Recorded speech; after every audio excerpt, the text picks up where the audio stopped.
Final word on that one, because we want to get to Naptown, gentlemen. So after spending a few seasons away from the Pacers, Lance Stephenson made his big return to Indy last night, and it was an eventful one. With the game well in hand for the Pacers and the clock winding down, Stephenson decided to lay the ball in instead of just letting the clock run out. The Raptors, not very appreciative of this. A little scuffle broke out. Lance, what do you think about it? Everybody's chanting my name, go, go, and I just want to say sorry to the Raptors. I didn't mean no harm, but I was very, very excited.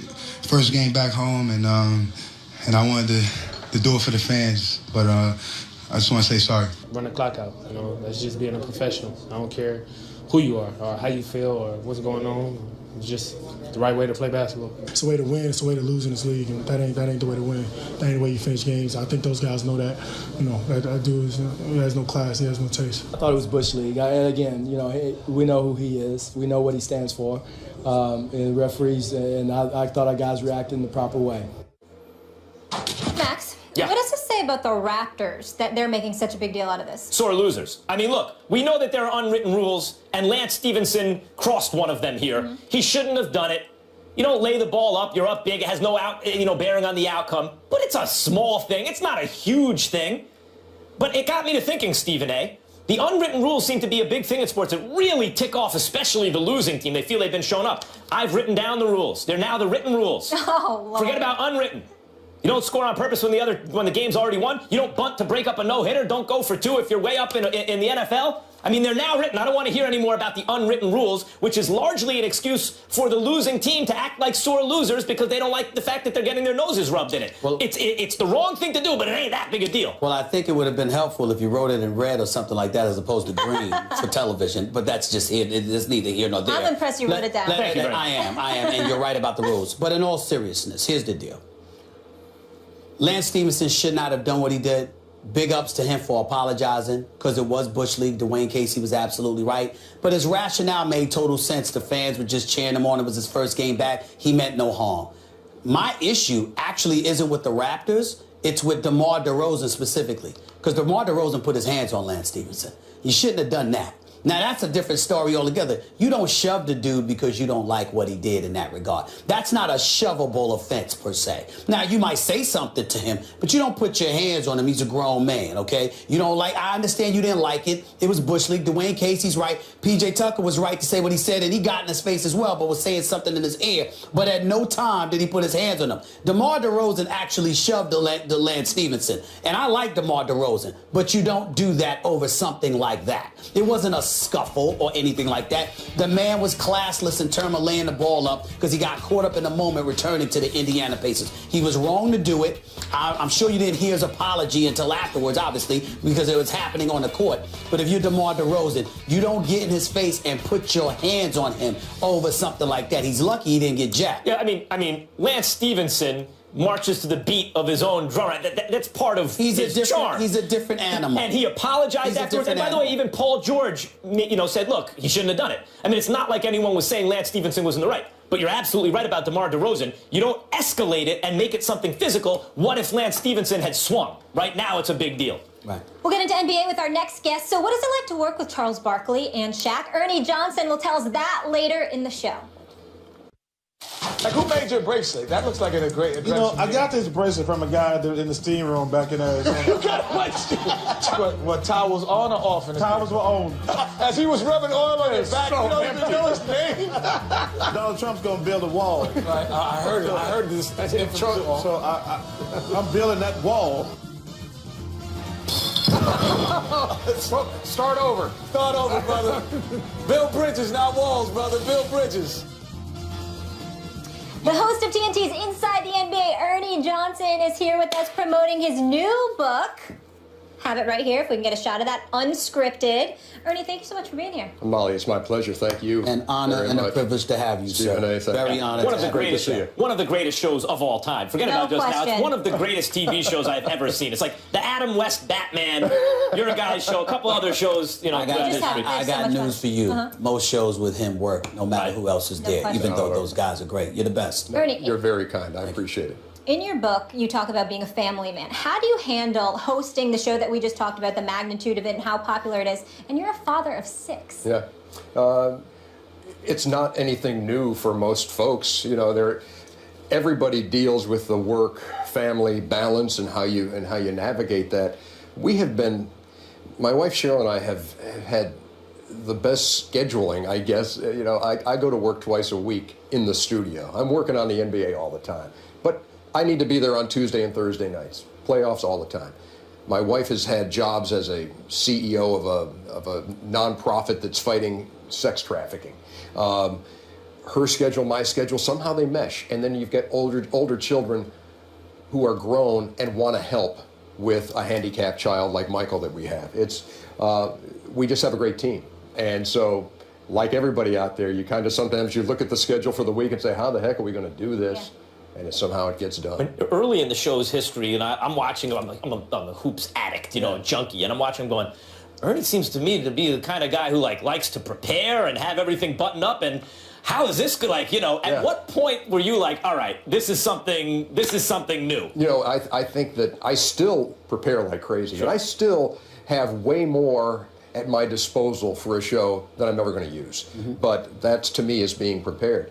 But the best thing that ever happened in my career was having Chuck and Kenny, and then Shaq, because it really just let the show go. And the book is unscripted. It describes the show, it describes our lives, but that's the way you want to do a show.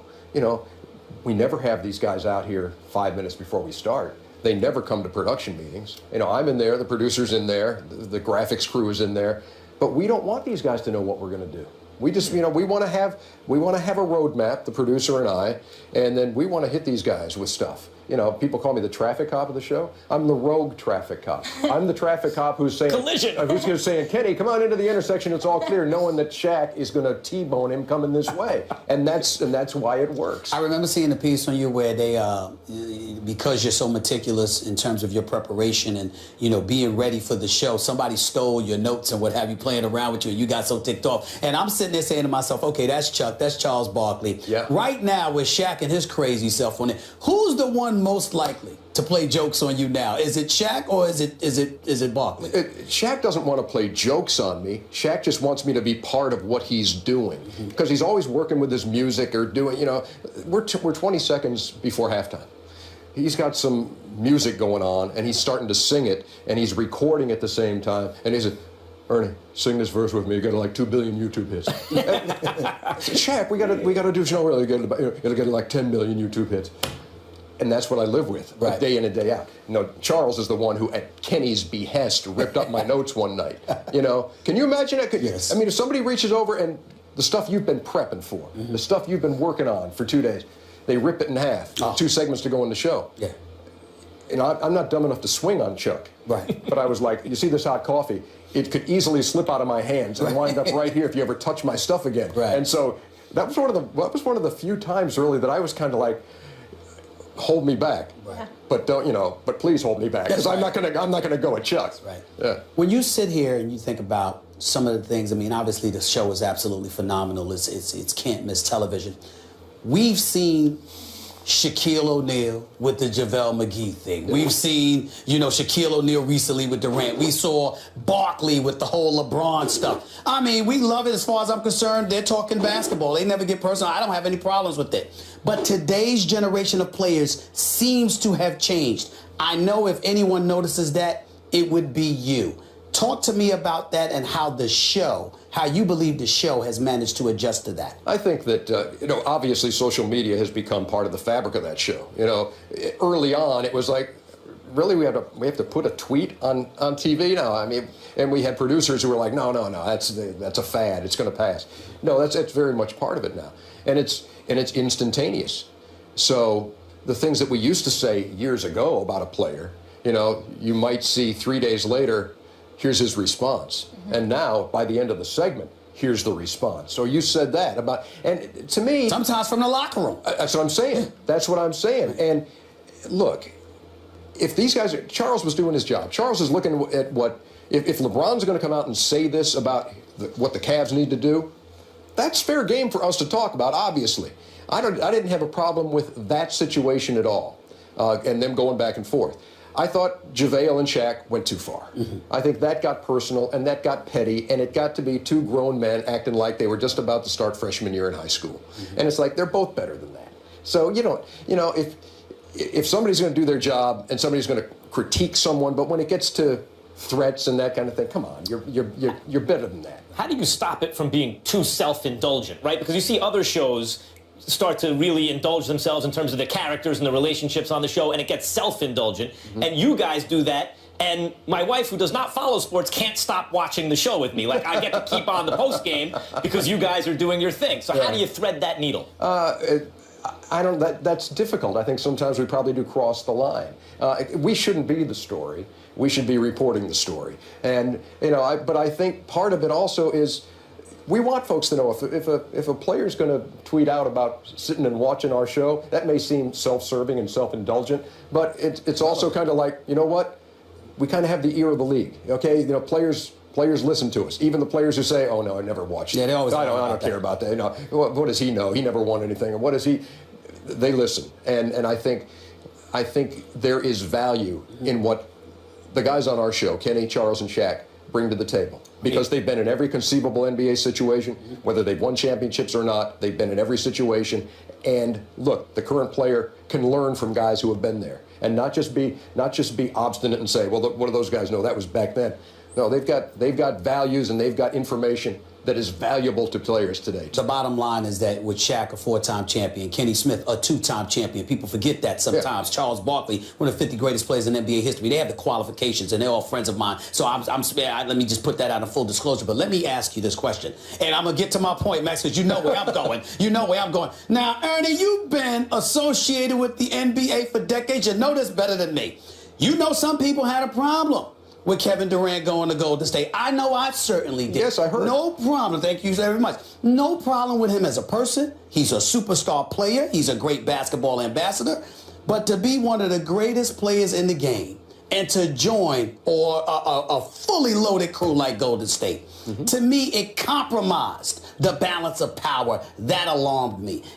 How did you feel about it? How do you feel about how other NBA players express themselves about it? And I think it's important to delineate players' opinions, because the players are going to have a different viewpoint because they have been in that situation. Right. They're the ones who competed. I come at it from, I'm obviously working in the business, but also I'm a fan of the game. And if a player wants to do something that he is legally within his rights to do, then I have a hard time criticizing him for that. But I certainly respect the fact that a player, somebody who made their life competing and wanting to beat that other guy, there are those who said, look, if I can't beat him, I'm not going to join him. If I can't beat him, I'm going to get better and get that 7th game next time. I'm going to get us over the top. So I certainly saw where all that was coming from, and where it was, hey, Kevin, you're on a team that came this close to knocking them off, and you go into the finals, and now you're saying, well, the next step is to join them, and I'll get there. Yeah, I see that, but it never guarantees anything. I know that. It never guarantees anything. Yeah. What are you smiling about over there? Stephen A. is biting his tongue right now. He's not going to talk about this. Real quick, who's the MVP this season? Russell Westbrook. Good, right. The one and only. I was a James Harden guy, but now when I see Russell Westbrook to continue, considering the way he's closed, I think co-MVPs is the way to go. You know what I'm going to do on my ballot? Right. I'm going to confound the NBA.